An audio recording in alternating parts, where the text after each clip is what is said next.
Oh, my God. Madagtintinag nga ba to, ditikinon?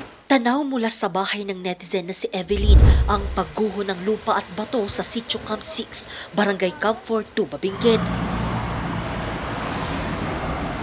Nangyari yan pasado alas 7 ng umaga kanina. Ayon sa mga residente, lumambot daw ang lupa bunsod ng malakas na buhos ng ulan kagabi.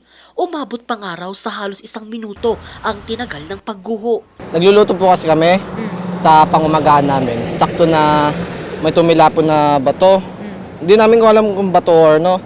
Pag ano namin, bigla na lang may gumuguho dyan banda. Mga 1 minute siguro bago nag-stop yung guho niya. Talaga takbo kami doon sa may baba na. Kasi iwan na talaga namin to. Yung pag talaga nagdiretso yun, iwan na namin talaga yun. Kahit anong may gamit kami dyan or ano yung mga operation namin dyan, iwan talaga namin. Agad ring nagsagawa ng clearing operation ang DPWH Benguet 1st District Engineering Office sa lugar. Maghapong makulimlim sa malaking bahagi ng Benguet at pasado 1:00 ng hapon nang magsimula ng bumuhos ang ulan. Kahapon pa isinailalim na ng Pag-asa sa Tropical Wind Signal No. 1 ang buong probinsya dahil sa bagyong Quiapo.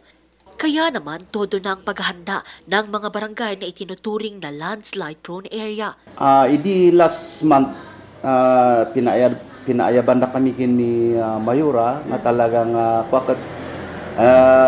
talagang number 1 na nga inbaga iti Cannon Road nga masapol nga ag-alert kami nga akas barangay official kat isumot nga isutiar arami din ni ijay kampuan talaga nga papaalahanan dadagay motorista nga umiwas da kuma iti Kenon ta talaga iti kwakot dahil iti may isang critical no pinagtutudo.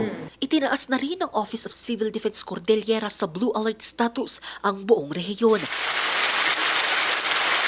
Inaasahan kasi ang malakas na buhos ng ulan, lalo pat hila-hila ng bagyong Quiapo ang southwest monsoon o hanging habagat.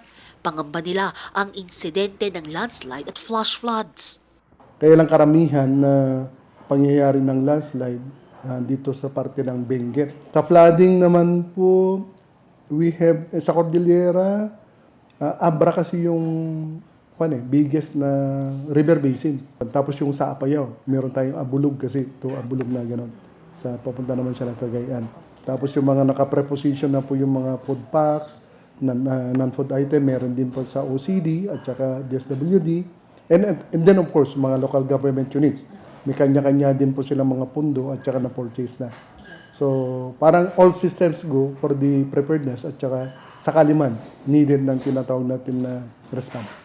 As of 2 p.m., namataan ang bagyong Quiapo sa karagatang sakop ng Camiguin Island, Calayan, Cagayan.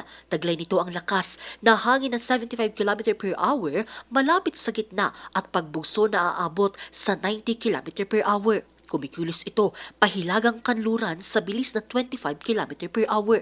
Batse po sa ating weather advisory, no, pwede po tayong makaranas hanggang bukas ng 50 to 100 millimeters po ng mga pag-ulan. So asahan po natin ang forecast weather condition ngayon ay rains with gusty winds nga po hanggang bukas.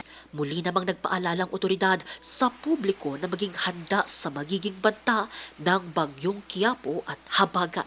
Angel Arquero para sa Nation on the Move.